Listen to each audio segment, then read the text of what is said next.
Hello, I am here at Warner Park getting ready to do a hike with two travelers visiting from out of town. I'm very excited about it. I haven't done this hike in a while, so I am just getting my pack ready, and it was kind of an impromptu thing. I didn't know I was doing this. However, I keep my go bag in my car, which also doubles as my hiking bag.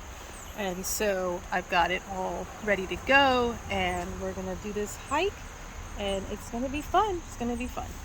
All right. Oh, and let me show you my bag. So I've got my go bag here. I've got my water bladder. I've taken some things out of it because I don't need to carry everything in it on a hike, a 6-mile hike that I would need for, a 24-hour bug out bag or anything like that. So it's a little bit lighter. But what this will do is get me used to carrying the pack. Just give me more practice carrying my pack, and that way I can just keep that practice going and keep my skills up with my backpacking. My bladder took, and it could have used maybe three of these water bottles. Like I said, I was not expecting to do this morning, so I just had to pour water bottles into that. But that way I'm not carrying several water bottles, and it makes it much more manageable. It's easier drinking out of one of these instead of having to stop and pull out your water bottle, open it up, and this, you just drink out of this. So, all right, see you on the trail.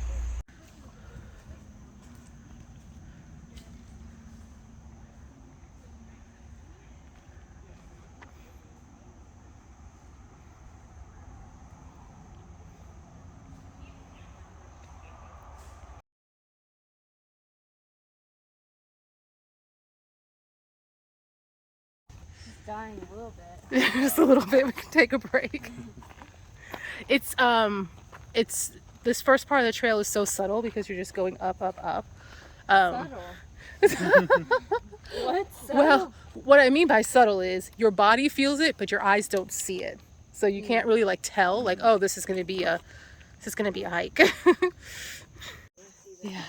There's usually more water, but it's been dry. It's just a weird season.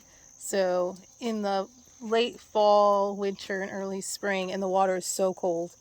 Yeah, it'll yeah, it does. Yes. A little on your forehead, cool off. There will be so many icicles here. Oh, okay. Yeah, it's so pretty. Yeah. So, and there's a little bypass you can go down. Okay. And it looks really nice, especially when there's more water coming down. So it's like a waterfall. And then it comes right back up over here. Oh, okay. Yeah.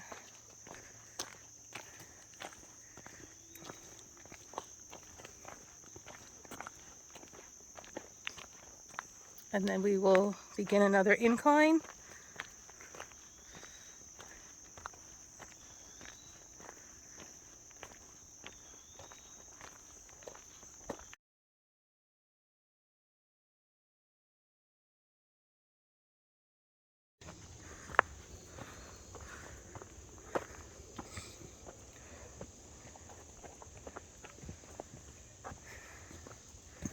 Morning.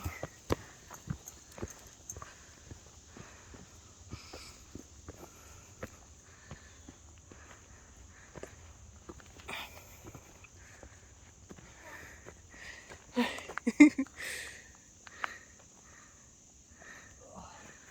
far we've come.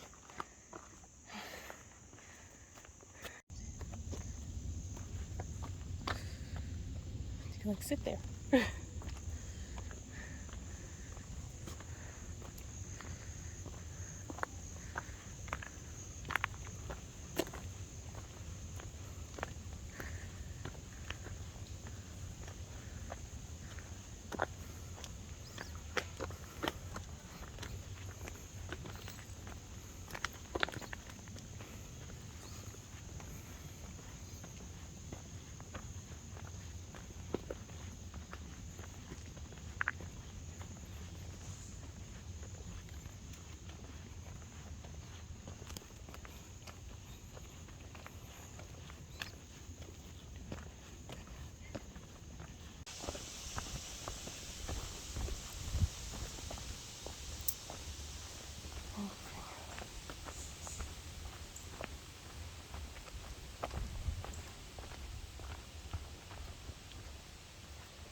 Hello. I have been trying to finish up this video. So this part is taken a couple of days after the beginning, in which I had gotten a last minute booking for a hike, and I was actually doing some work for an infant overnight, so I had not been prepared at all. But because I have my go bag in my car, which can also double as my hiking bag, I had everything I needed for, a 3-hour hike. But you saw me like taking stuff out and putting stuff in. So I just kind of wanted to go over what I had in my bag, what I took out and what I'm putting back in. This is by no means perfect. And I'm going to tag at Lead Farmer and Lady Lead because they really inspired me to do this, to share what I've got, because everybody's at a different place in their preparedness. I like to keep a pack of water bottles in my car at all times. So once I get down to half, I replace it. I throw the single bottles in my storage in my house. But one, I do a lot of hiking tours. Two, I have 2 children, and oftentimes when we have to drive from where I live into the city, it's about an hour away. I mean, anything can happen.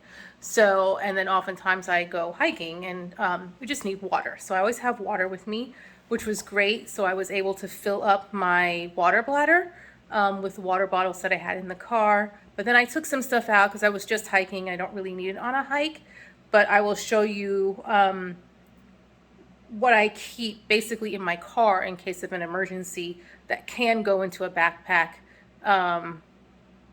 in case of emergency. So let me turn this around. So this came in a 72-hour emergency food pack. So this is water.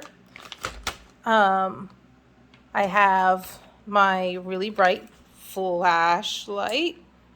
And it has a hook, so it can hook onto my backpack anywhere, or if I need to hook it on the car or something like that.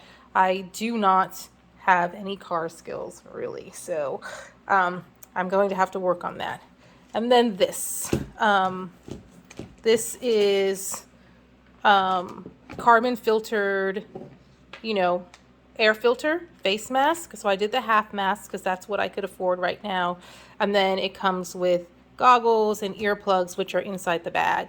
And I don't really anticipate any issues or any situations where I'm really going to need this, but it is good if there's a bad air quality situation, if there's a fire and there's a lot of smoke. I live in the woods basically, and around a lot of woods, and when I travel, I'm usually traveling through woods, so those things can happen. And then this, which is not as practical for a bag, but is what I started off with before I bought pouches. I've got this, a couple of cans of chicken, just some meats, and then I also have like chips and granola bars inside of here. See if I can get this open. Bear with me. In here. And so this is my bag, and all of my stuff has to be gluten-free, peanut-free, dairy-free. So I have to be very careful. I have to make sure I stock up on these things ahead of time, because trying to find something that fits all of that criteria at the last minute, it doesn't work. So, and it also makes it hard to have something,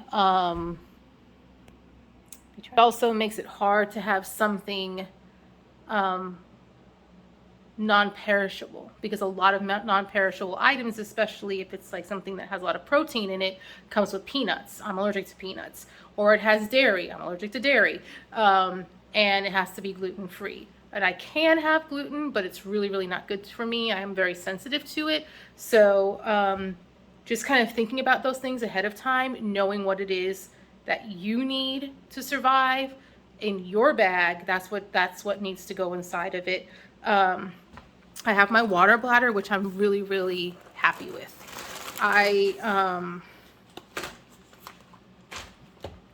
This water bladder holds quite a bit of water. It will last me a 3-hour hike. I think it's 2 liters. It could probably hold a little bit more than 2 liters in there. But what's good about it is that I don't have to keep taking it out of the bag. I can just drink out of this. and it's compact. Whereas if you have several water bottles in your backpack, they're all rolling around everywhere, and it gets, you know, it can be frustrating. And then what do you do with the water bottles once they're empty?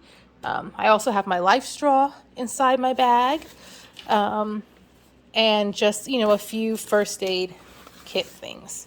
So I definitely need more things in there. I would like to have, you know, 4 of the chicken, you know, shredded chicken and the tuna fish pouches. Right now I have 2 of tuna fish in there.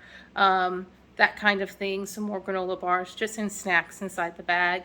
I think if this was going to be longer than a couple of hours that I was out there, this water bladder would not have lasted me the whole time. I would have needed to refill this probably about midway through the day.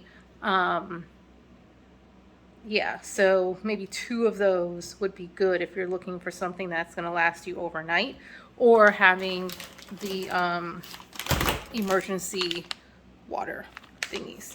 So that is like in case of like an emergency. That's why I got that, just to have something that I knew would be, you know, there for 3 days. There was some sort of food in an emergency bag. But even though I've taken the cans out of the bag, I will keep them in my car, in a container where I park. At my house I have shade, so and the car does not get overheated even in the summer, and then in the winter it's cold. So the only problem I'll have there is things being frozen, but still edible. Nothing is going to spoil.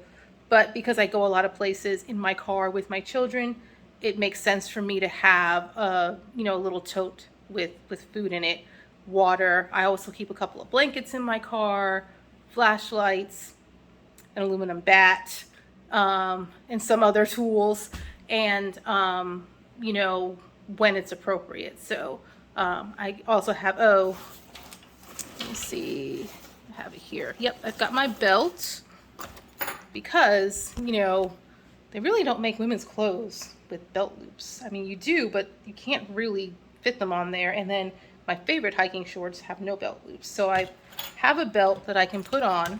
One more time. A belt that I can put on, and on it I have a flashlight, and I've got my hunting knife with me. So that is my predator self-defense, or need to cut a limb or a limb off of a tree, not of a person, a limb off of a tree or something like that. That is what I have that for. And so I feel pretty confident that in a short amount of time, you know, I could survive off of this, and my children have similar bags with their own gear in it, and that we could survive, you know, and get to where we needed to go. Our goal right now is always to get back home. So get back to base of operations. And so that is one of the reasons, let me turn this around. One of the reasons why I moved out of the city, and not too far out. But I am out of the city, have a couple of acres, and so that we would be comfortable staying where we are and not have to leave. So if we're somewhere else when things go haywire, and I mean, it could be anything, it could be a bad storm and there's a flood, or, you know, it could be anything, but we can get back home. And speaking of floods, I do have an inflatable boat that I keep in my shed. And I have life jackets, because we do, you know, where I live, there's lots of water here in Tennessee. So even though we're not near an ocean, we have lots of rivers, lots of creeks, lots of lakes. So sometimes when it's really rainy, things do flood. When I lived in Nashville, it flooded a lot, you know, just like on the main roads and things like that. But so just having those few things. And then here, this is really cool. It's actually my daughter's.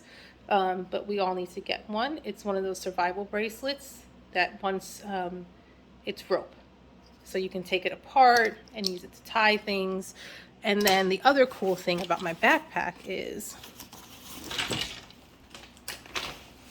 A lot of things, some things I don't like about this backpack, but this I do like about it. It has a lot of these cords on there. And they seem like, oh, there's no reason to have all of these cords all over this bag. But the reason they do that is if you get in an emergency situation, you can cut it and use it to tie up, you know, a tent or shelter or something like that. Tie something to a tree, to a rock, etc. Yeah, so that's pretty much it. I've got, yep, some holes that I keep in here because I also have allergies. The one thing I do not have, which I need to order, is my EpiPen. So I I lost one, which, how do you lose your EpiPen? It's just, you know, it's a me thing. And so I need to get my order in for my EpiPens so that I can keep those. I like to keep one in my house, one in my car, one in my purse, one in my backpack. I just like to have them scattered so that I have them in several different places so that no matter where I am, I can have it on me, you know, very quickly. It's something I kind of keep in my little fanny pack when I'm out in the garden. So yeah, so that's it. I hope you enjoyed the video. And if you're ever in Tennessee, look me up. I will take you on a hike.